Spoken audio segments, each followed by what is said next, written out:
Hayaang panibaguhin ng Diyos ang puso ng isang kawal. Ito po ang salita ng Diyos, ang ating gabay.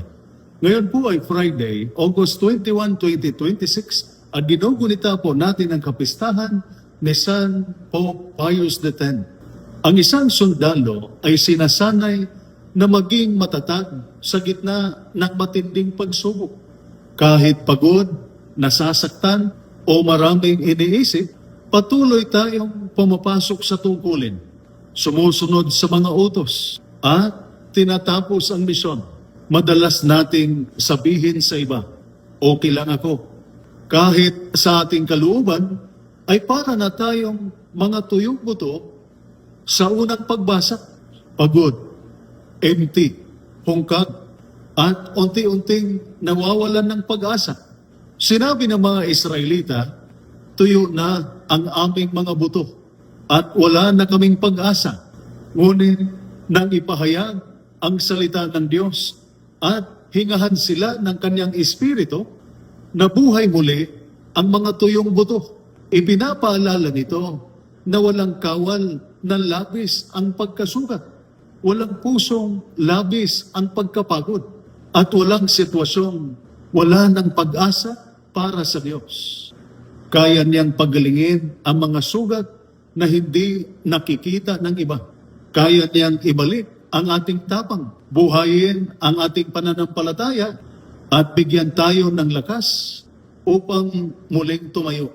Sa ating Ebanghelyo, mula sa Ebanghelyo ni San Mateo, chapter 22, verses 34 to 40, sinabi ni Jesus na ibigin natin ang Diyos ng buong puso, buong kaluluwa, at pag-iisip, at mahalin ang ating kapwa gaya ng ating sarili.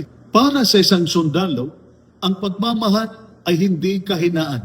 Ito ang dahilan ng ating paglilingkod.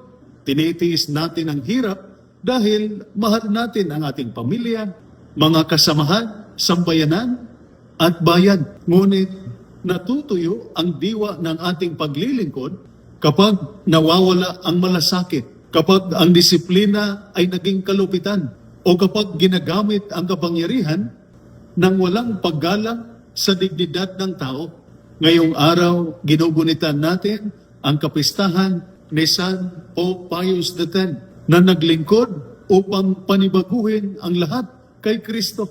Ipinapaalala niya ng tunay na pagbabago sa ating unit, organisasyon at bayan ay kailangang magsimula sa pusong pinanibago ng Diyos.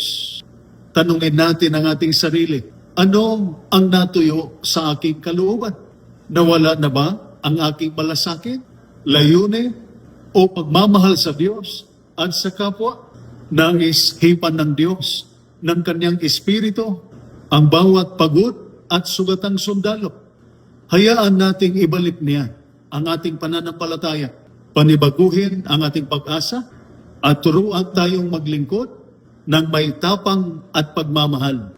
Sapagkat ang tunay na matatag na kawal ay hindi ang taong kailanman hindi napapagod, kundi ang taong nagpapahintulot sa Diyos na siya ay muling ibangon.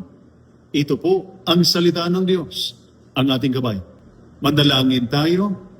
Panginoong Diyos, hipan mo kami ng iyong espiritu. Kapag kami ay pagod, sugatan, o nawalan ng pag-asa, bigyan mo kami ng bagong lakas at panibagong puso. Turuan mo kaming maglingkod ng may tapang, malasakit, disiplina, at pagmamahal sa iyo, sa kapwa, at sa aming bayan.